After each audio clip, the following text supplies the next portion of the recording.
Hey everybody, welcome back to Doing Bart Things, and today, after my third day at the new job, yay me, bringing you another lower end production, the kitchen in the background, in a bit of a mess as I hurried home, made food for the family, and then launched OBS so I could make a quick video here, because there's some news that's happened in the last week, and I thought I would maybe try to bring it to you. First things first, let's actually hop over to this. So, about time, Nvidia has gotten around to making a modification of the plugs. I think I covered this in a different video. It was the 4070 Founders Editions. Basically, the 12, I guess it's 12 pin, so this is, yeah, connector, has been very finicky about getting it plugged all the way in. And if it's not plugged all the way in, seated properly, you can run into, well, explosive issues where the plug itself will melt down, as well as your adapter. So what Nvidia has done, I think it's kind of a workaround, but it's perfectly fine. They shorten the length of the connectors that are basically the sensors to tell it like, hey, it's plugged in. So if you truly do not have it plugged all the way in, if it's not seated, it shouldn't start the card up at all, which is the way it should have been to begin with. I don't know why you would not design a plug like that this way. And so I'm hopeful that some folks that shelled out all that money for a 4090 will not have to deal with that. These cards are incredibly expensive, so I can't believe it's taken this long to finally get the corrective action that was needed. It could be that they just had to figure out a sensible way of doing it. This seems like it would be sensible enough just to make sure that the plugs are, totally plugged in. Doesn't mean you're not going to have DOA cards once in a while or issues, but I think the chances are way less, and hopefully moving forward that'll be the way to go. So I am hopeful that AIB partners will start using that plug on their cards as well, and we'll all put this hopefully far behind us, and people who buy a really expensive video card will be able to enjoy it. Next item, man, we got deals, like quote unquote deals. So I think it's like Amazon Prime Day has happened, and so Newegg's doing their stuff, and like you can see here, we got a XFX Merc 310. This is a RX 7900 XT for $720 basically, so it's not bad. You have other ones like this one, $720. I think last I saw, Micro Center had the Hellhound 7900 XT for $700, like it was $699 in store. So some decent prices there going on. If you go to the 7900 XTX, they're also on special, and right here it's like straight up $900. You also get Starfield Premium Edition. So that's better. It's more in line with what I think it should be. I still think, realistically, this should have been about an $800 card. But hell, I think the 4080 should be an $800 card. So, maybe I'm just being silly, and we're just going to have super expensive video cards all the time now. Probably. But the Sapphire Pulse is got a $50, so that's $899 as well. Lower prices. This makes the 7900 XTX even a more kind of convincing argument, because it really does go toe to toe with the 4080, and soundly beats it in some of the games in rasterized performance. Obviously, it doesn't have the software suite that Nvidia's got, because AMD, they are working on that. I think it's ROCm, ROCm, they're adding to these GPUs, which is good because that'll give them kind of like a CUDA function that Nvidia has. So I'm hopeful that maybe in some professional capacities, these will actually get better. So that's a good thing. So if you're looking to upgrade and get a good video card, that might be a deal now. Next thing, I am looking at cases. I kind of want to do a rebuild. So I've been mulling over, when I say rebuild, I'm just talking about maybe transplanting my system into something else that's got a USB Type-C. This is I'm using a Lee & Lee LandCool 2 that didn't have the USB-C. You could add it, but the only place to mount a 360mm rad is in the front. I kind of want something maybe with some dust filters, and I'm also even thinking about how can I maybe reduce my footprint, which is at odds with getting something that supports a 360mm radiator. So I'm sort of all over the place, but I found the just mentioning again because I think it's an exceptional case for the money. I personally would not purchase the Montec Air 903 base. Let me clarify that. I think this is a good deal for the money. I suspect this is a really good performing case. Like I think this mesh is it's sufficiently porous to allow a lot of airflow through. I think they said it was like a 51% porosity. If that's a word. I think porosity is. Anyway, for $65, you get a case that can put a 360 in the roof. It can put a 360 in the front. It can put three 140s in the front. You can put two 120s on the PSU shroud should you decide for some reason that's something you want to do. It has support for anything and everything you'd want. It's a box, so it doesn't look super duper pretentious. It just is kind of this design. So I honestly think it's not bad. And for $65, you get USB Type-C on the top front here. I mean, I got no complaints, really. It doesn't have the feature set of the next case I'll talk about, but all in all, it would do the job, and it would be pretty good at it. I think it would look all right. It's not going to make you feel awkward when someone who's a lot smarter than you comes over to the house and sees your just crazy garish, computer system. You could, I think it was Matt Lee did a blackout build on this that was pretty good. It easily, readily fit a Arctic Freezer 2 360mm rad, so those rads are 38 millimeters thick. They're really thick, and you had 38 millimeters to 25 millimeter fans that come with it. That can be hard to fit up in the top of a case, but this seemed to take it just fine. So, that's something to consider. You could not do, even though it'll support 140 millimeter fans in the front, I don't see you getting a radiator that's 420 mil in the front. You could get a 360 in 100%, but a 420, if I can click over to the, where's the max? That's base wide, max. Okay. So if you look here, the 140s stretch from top to bottom, and there's very little, seemingly, there's very little space above or below to allow for a radiator, basically to have it, because radiators have tanks on both sides.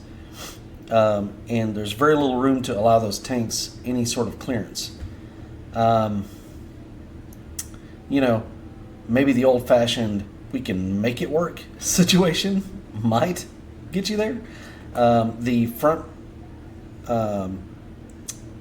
front is shaped in a certain way, like that is a little deceiving. Like I think there's a little bit more room there than it lets on. You absolutely couldn't do this and then fit like 3 fans across the top. Like that would not work. But if you put two 120s on the top, say, maybe a 420 mil radiator, maybe it's I'm gonna make this 420 millimeter radiator go in there. I don't know. It would be very close. But you can do two 360s at the same time. I think that's plenty of radiator support to get you where you want to go. Honestly, I think even with as crazy as GPUs have gotten, a good GPU block, a good CPU block, a good pump, one decently sized 360 mil radiator probably is enough. I don't think a 420 plus something else or two 360s is necessarily necessary. It'll keep your noise levels down because the fans wouldn't, there wouldn't be any need to kick up the fans hardly at all to get the heat out. But I don't think that's fully necessary. There's a little part of me that kind of wants to maybe do a water cooling rig again. I haven't done one in probably this last water cooling setup I did.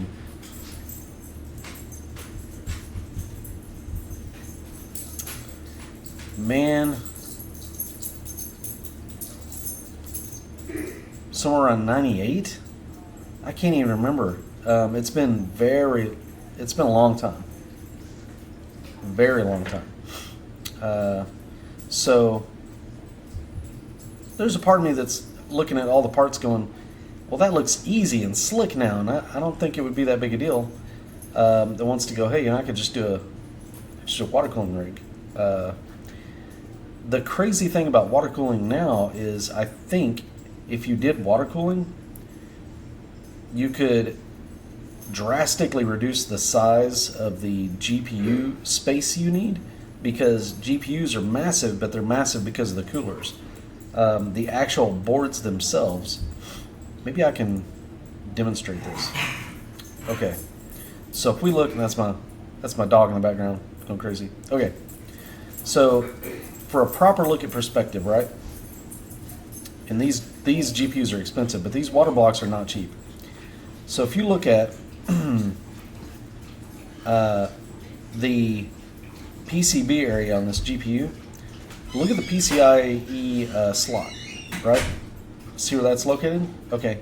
Now if you look up at one of these cards up here, like the Tai Chi, look at where that slot is and look at how much bigger the actual card is. And all of that is because you need a big cooler in order to cool it. So that's why it's much bigger. So as a result, I'm almost wondering, maybe I could figure out a way to do a water cooling setup in a smaller case, save some desk space, have a cooled down rig, and carry on about my day like that. That might be kind of cool. I don't know. It's just a thought I had.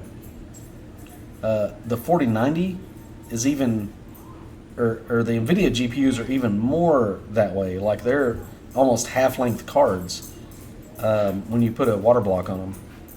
I think maybe I can actually show this. Let's see. There is a.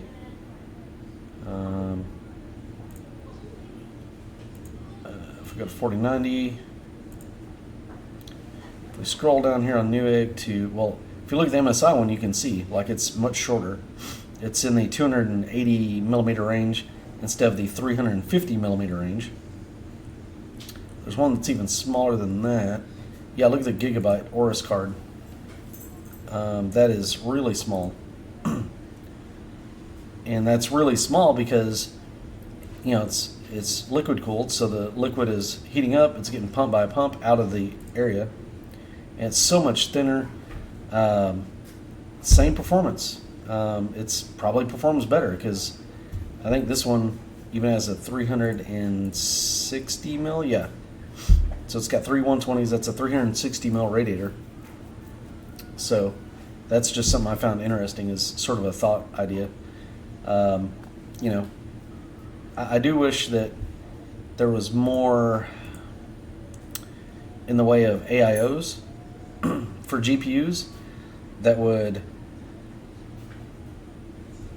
basically take that further, and not just for the absolute top end cards. Like, I think your next level down, like the 4080s and the 7900 XTXs, ought to have more options as well. So, but the thing there being, of course, whenever you do something like that, you add cost. Water blocks are not cheap because they're usually big pieces of copper. They're hollowed out. They've got, a lot of times they've got various channels and things. You have to machine them out, and they're usually not a high volume product because air cooling is just easier to deal with, so that kind of makes a difference.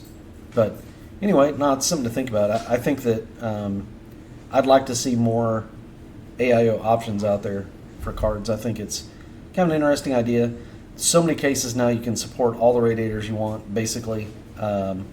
So I don't see why you couldn't have, for example, either the CPU or the GPU on a 360 mil rad in the front, and then a 240 mil rad at the top. Like the MSI card totally go into a micro ATX case, no problem. There are micro ATX cases out there, even cheap ones, that support 120 mil fans in the front. They support 360 mil radiators in the front. Their problem is video card length. So you put the CPU 360 mil in the front, you put this 240 in the roof, and there you go. I think that'd be a pretty cool system. You'd be using a lot of money for cooling, but it'd probably be pretty good. So just something I was thinking about, especially here in Texas where it's 105 degrees now. Well, 103. The high is 105 today, but yeah. So I don't know. Something to think about. So I think that this case, going back to it, is a good deal, especially the USB Type-C on the top. That said, I still can't shake recommending the Landcool 216. It just is. It is a superior case. Like, let's not mince words. And Montech is gonna be like, but it is. It has more features. It comes with a superior stock fan configuration. Those two 160 millimeter fans are not a joke. They absolutely just blow air through the thing. You literally, by this case, you take the side panels off, you throw all your hardware in it, you put your 360 mil up the top, and you're good to go.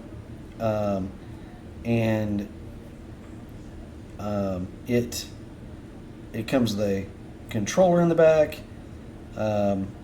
It's got, if you have a really long motherboard, you can flip this panel here, which will push the grommets further away from the edge of the motherboard so you can get your cables through. It's just really good. The top panel is removable. You can put a cover. This cover is one of the most underrated things. So why is this good? I mentioned it before on I think it was the airflow video I did, but basically you put a 240 mil rad in the top, or you put two 120 millimeter fans in the top. This will keep air from getting recirculated. So as cold air gets ejected out the top, if this is just open, you have that possibility of air sort of bouncing off of the top panel, because there's a top panel that goes over the top of it, which is great. But Lee and Lee were smart because they knew that, no matter how porous they make that top panel, unless it's just open, air is going to be turbulent going through it. And you kind of have some, because of that turbulence and the air slowing down, there's that chance it could get pulled back in the case and circulate again. Well, you don't want hot air recirculated through your radiator. That's a bad idea. So they've made this panel to where if the air kind of goes up, it's less likely to recirculate through the case. It also, I think, will look better. And I just think they were really smart in doing that. That's a really intriguing feature. And again, they did it on a case that here's for 85 bucks. I don't know how trustworthy this site is. Hopefully it is trustworthy completely. But top removable panel, great stock fan configuration, really decent cable management. It's just the standard. For that price, it is just the standard. I could build a $1,500 rig in here. I could build a $4,000 rig in here, and I think it would be perfectly fine. And it's even the coup de grace on this is the front panel I/O. If you don't like it there, you can swap it down to there, which is great, because if it was going to go on your desk, you may want it down here so you can easily reach over and hit the power button. And I think that's great. They even sell another add-on panel that you can put more I/O without the power button and stuff on the top and down here. And that's brilliant as well. So again, it's a really great case. So it's really tough to argue this for 85 bucks, even though this is 60. This is 69. Well, they already dropped the price a little bit. This just came out. That's pretty crazy. But the base is 65 bucks, and then the max is 69 bucks. Again, it's a solid value. I'm not gonna besmirch it. Go find another case for that amount of money that gives you a front port Type C. It's not very many. So, and full USB fans now for 70 bucks. Solid construction. This is the same internals as the Montech Sky 2. It just doesn't have the side 120 millimeter mount fans. So that's all you're missing. And there are holes here. I bet if you got really creative, you could probably mount a reservoir there and do your water cooling out of it, which is something I was like, interesting. That's one thing I was looking at, like, well, that might be, neato. So, well, that's it, guys. I just want to make a quick video. Key things I want to talk about were just the video card news. So if you stayed this long and listened to me ramble about computer cases and various case configurations, as my brain tries to go through the patterns of, hey, I kind of want to do something on PC, but I'm not sure what I want to do, then I really appreciate it. And you can leave a like and subscribe. Maybe leave a comment on how I ramble too dang much and you're just sick of it. That's fine too. But I'll get this video uploaded, and I really hope you guys have a great day and a good week. Thank you.